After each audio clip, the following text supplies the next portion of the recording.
La palabra de Dios nos enseña que Dios es un Dios de orden. Dios no está de acuerdo ni puede habitar en el desorden. Sabemos que hay varios tipos de desorden, pero hoy voy a estar enseñándote con referencia a una historia de la palabra de Dios acerca del desorden espiritual. Vamos a ver en el libro de Jueces, en su capítulo 9, el cual te invito a leer completamente cuando tengas tiempo, pero vamos a leer los versos del 8 al 15. Y dice así: fueron una vez los árboles a elegir rey sobre sí, y dijeron al olivo: reina sobre nosotros. Mas el olivo respondió: he de dejar mi aceite, con el cual en mí se honra a Dios y a los hombres, para ir a ser grande sobre los árboles. Y dijeron los árboles a la higuera: anda tú, reina sobre nosotros. Y respondió la higuera: he de dejar mi dulzura y mi buen fruto, para ir a ser grande sobre los árboles. Dijeron luego los árboles a la vid: pues ven tú, reina sobre nosotros. Y la vid les respondió: he de dejar mi mosto, que alegra a Dios y a los hombres, para ir a ser grande sobre los árboles. Dijeron entonces todos los árboles a la zarza: anda tú, reina sobre nosotros. Y la zarza respondió a los árboles: si en verdad me elegís por rey sobre vosotros, venid, abrigaos bajo mi sombra, y si no, salga fuego de la zarza y devore a los cedros del Líbano. El que está narrando esta fábula es Jotam. Jotam, al igual que Abimelech, los personajes de esta historia del capítulo 9 de Jueces, eran hijos de Jeroboal. Jeroboal era Gedeón, aquel hombre a quien Dios le redujo el ejército y ganó la batalla contra Madián. Estos dos eran hermanos. Sin embargo, Abimelech decidió, por querer tener todo el control y el poder, matar a todos sus hermanos, ya que él no sería el sucesor de Gedeón. Decidió matar a todos los hijos de Gedeón. Jotam logra escapar de la mano de su hermano mayor Abimelech, y entonces es quien pronuncia esta fábula que hoy nos trae una enseñanza muy maravillosa, a la cual debemos prestar mucha atención. Dios, por ser un Dios de orden, nos creó a cada uno de nosotros con un propósito específico. La palabra de Dios dice que Dios no cambia. Y cuando Dios nos creó, a cada uno de nosotros nos dio dones, nos dio capacidades sobrenaturales para que la utilizásemos en este mundo y sobre todo dentro de su reino. Así lo vamos a ver más adelante. Pero cuando tú y yo, por hambre de poder o por hambre de fama o por hambre de autoridad, ocupamos un rol, un lugar, desempeñamos o ministramos en un don que Dios no nos ha dado, estamos abriendo una puerta al desorden. Y el desorden, como lo vemos en esta historia, al final de ella, del verso 53 en adelante de Jueces capítulo 9, usted puede ver cómo terminó Abimelech por su deseo de poder y por querer usurpar el lugar a la persona que le correspondía. Sin embargo, vemos cómo los árboles, seres inanimados, nos dan una lección poderosa. Vemos que en esta fábula intervienen los árboles más típicos de la Tierra Santa: el olivo, la higuera y la vid. Y ellos tres, cuando le invitan a gobernar sobre todos los árboles, ¿qué es lo que responden? Ellos dicen: no, yo no voy a dejar de hacer mi función, que alegra a Dios y a los hombres, para venir y gobernar sobre ustedes. Sin embargo, la zarza, la más inútil de estas plantas, la de menor valor, que pretende que todos los árboles se dobleguen hacia su poca estatura, y hasta los bellísimos y valiosos cedros del Líbano tendrán que idolatrarla.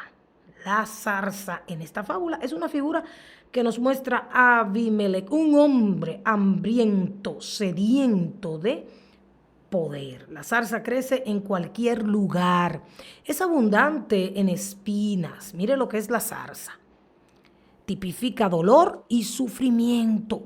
Ahoga a los otros árboles según sigue creciendo y todo lo que tiene a su alcance lo arropa y lo destruye. Hoy en día vivimos en un mundo donde la zarza abunda y domina. Sin embargo, veamos lo que dice el Evangelio de Lucas, lo que nos dejó escrito nuestro Señor Jesucristo en sus versos 43 al 45. Dice, por sus frutos los conoceréis.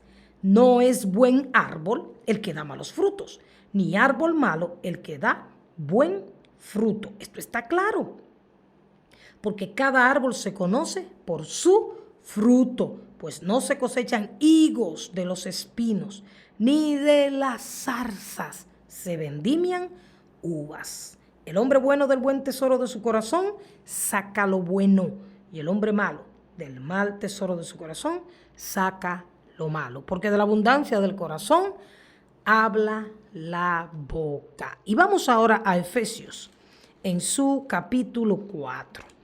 En el versículo 8 del libro de Efesios y su capítulo 4, la palabra de Dios afirma, y dio dones a los hombres.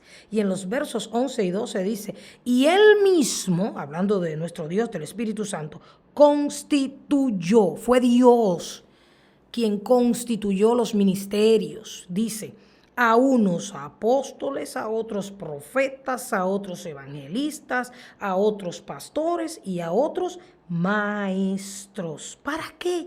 El verso 12 responde esta pregunta: a fin de perfeccionar a los santos para la obra del ministerio, para la edificación del cuerpo de Cristo. Así que Dios nos dio los dones, esas capacidades, esos ministerios, esas habilidades organizadamente para lo que dice aquí, para perfeccionar a los santos en la obra del ministerio y para edificación del cuerpo de Cristo. Y el verso 13 dice más, de Efesios 4, hasta que todos lleguemos a la unidad de la fe y del conocimiento del Hijo de Dios, a un varón perfecto, a la medida de la estatura de la plenitud de Cristo. ¿Ve usted? Sí, Dios nos dio a cada uno un llamado, un ministerio, nos dio dones. A uno, dice una parábola, le dio 1, a otro le dio 5, a otro le dio 3, a otro le dio 2. Pero eso no quiere decir que usted sea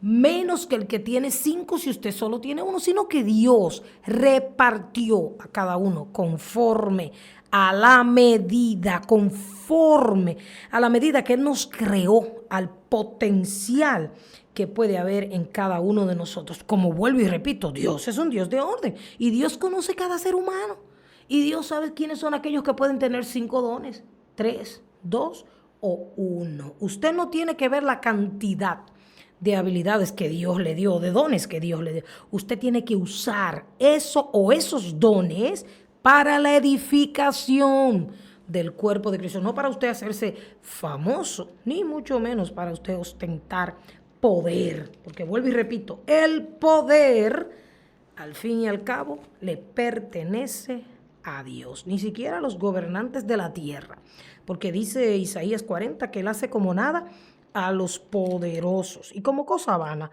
los que gobiernan la tierra, porque de Dios es el poder. Romanos capítulo 12, en sus versos 3 y 8 también dice la palabra de Dios.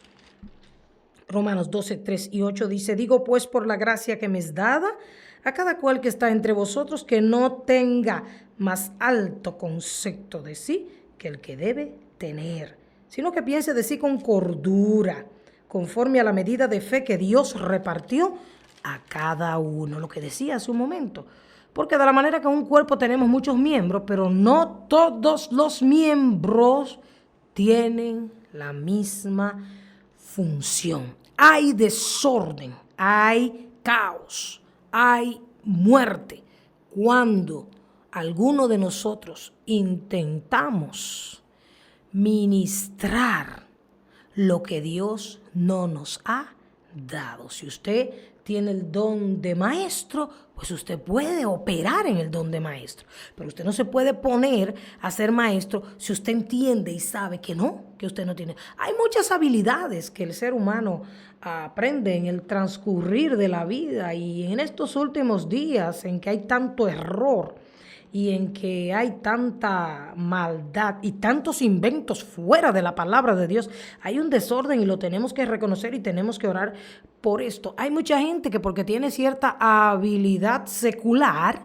pues lo colocan en la iglesia en puestos en los cuales Dios no les ha colocado. El hecho de que usted pueda expresarse bien no quiere decir que usted sea un predicador, porque el ser un predicador es un don. Es una habilidad sobrenatural. Todos podemos predicar, obviamente, porque predicar es hablar de lo que Cristo ha hecho en nosotros. Pero hay muchas personas que le colocan como pastores, pero no tienen ese don, no tienen ese llamado, y tarde o temprano eso sale a flote. Porque cada don que Dios da, le da a la persona el poder y le da el valor. Porque déjeme decirle algo. Para hacer todo lo que Dios nos llama a hacer, se necesita mucho valor. Porque aunque para muchos ser pastor, evangelista, profeta, aparenta ser algo bonito, agradable, de autoridad, de poder y de reconocimiento, aquí se sufre. Hay un precio que pagar para cumplir con el sagrado llamado que Dios nos ha hecho. Pero no hay mayor privilegio en la tierra que reconocer a qué nos llamó Dios y desarrollar ese don para la gloria de Él. Como dice Primera de Pedro en su capítulo 4 y los versos 10 al 11. Pero déjeme leerle el versículo 7 para recordarle esto, por si acaso se le está olvidando. Mas el fin de todas las cosas se acerca. Sé pues sobrios y velad en oración. No porque una gente le diga a usted que usted es profeta, que usted es evangelista, que usted es pastor, y que usted tiene que tomar eso porque ya alguien se lo dijo. Lo que más abundan en estos días son personas emocionalistas, desordenadas espiritualmente, que andan diciéndole por ahí a la gente, mira, tú vas a hacer esto, tú vas a hacer aquello, y entonces guían por el camino del error a otras personas, y lamentablemente eso no le agrada a Dios. Es tiempo de que nos sentemos con Dios y dejemos que Dios nos evalúe, nos examine y encontremos el propósito para el cual fuimos llamados. Y hagamos como hizo la vid, como hizo la higuera, como hicieron esos árboles. Y no como hizo la zarza, que hambriento de poder dijo, aquí estoy yo, vengan, cobíjense bajo mi sombra. ¿Cuál sombra? Entonces, a lo que Dios te llamó, Dios te va a respaldar. Y a ti te va a gustar, lo vas a disfrutar. Pero cuando tú estás operando en un don, en un ministerio que Dios no te puso, vas a coger lucha, no lo vas a disfrutar, porque el don, una de las características del don es que se disfruta. Primera de Pedro capítulo 4, en sus versos 10 y 11 dice, cada uno, según el don que ha recibido, ministrelo a los otros como buenos administradores de la multiforme gracia de Dios. Si alguno habla, hable conforme a las palabras de Dios. Si alguno ministra, ministre conforme al poder que Dios da, para que en todo sea Dios glorificado por Jesucristo, a quien pertenecen la gloria y el imperio por los siglos de los siglos. Amén. Cuando nuestro norte, cuando nuestra iniciativa, cuando nuestro deseo es darle la gloria a Dios, hacemos lo que Dios nos llama a hacer, sabiendo, con temor y temblor, que un día nos presentaremos delante de ese Dios de orden, de ese Dios todopoderoso, el cual nos demandará por nuestros dones. Recuerde la parábola. Los que tenían 2 y 3 y 5 vinieron y trajeron sus dones multiplicados, pero el que tenía uno, por ser uno y por envidiar al que tenía más, pues no hizo nada. Y entonces Dios le quitó a ese el don y se lo dio a aquellos a quienes tenían. Es tiempo de que te sientes y de que evalúes qué tipo de árbol tú eres, conforme a esta fábula de Jueces, capítulo 9, a partir de su versículo 8. Si eres como los árboles de Israel, como la vid, si eres como el en la higuera, como cada uno de estos árboles que dijeron, no, yo no voy a dejar de hacer mi trabajo para ir a gobernar. O si eres como la zarza. Recuerda que el poder es de Dios y que Él le da poder y autoridad a quien Él quiere. Y que cuando te presentes delante de Dios, Él te va a preguntar, ¿qué hiciste con aquello que te entregué? Recuerda, el desorden espiritual trae caos y trae muerte. Lo vemos en la vida de Abimelech y lo vemos en la vida de muchas personas. Así que en un mundo desordenado, en un mundo que está en caos, en un mundo que está a punto de terminarse, vamos a establecer con nuestro ejemplo, con nuestras buenas acciones, como buenos árboles plantados en la casa de Jehová, pegados a la vid, el orden del Señor. Recuerda que el hacha está puesta a la raíz de los árboles y que el árbol que no da fruto será cortado y echado en el fuego. Así que cada uno, según el don que ha recibido, ministrelo a todo el que pueda ministrarlo.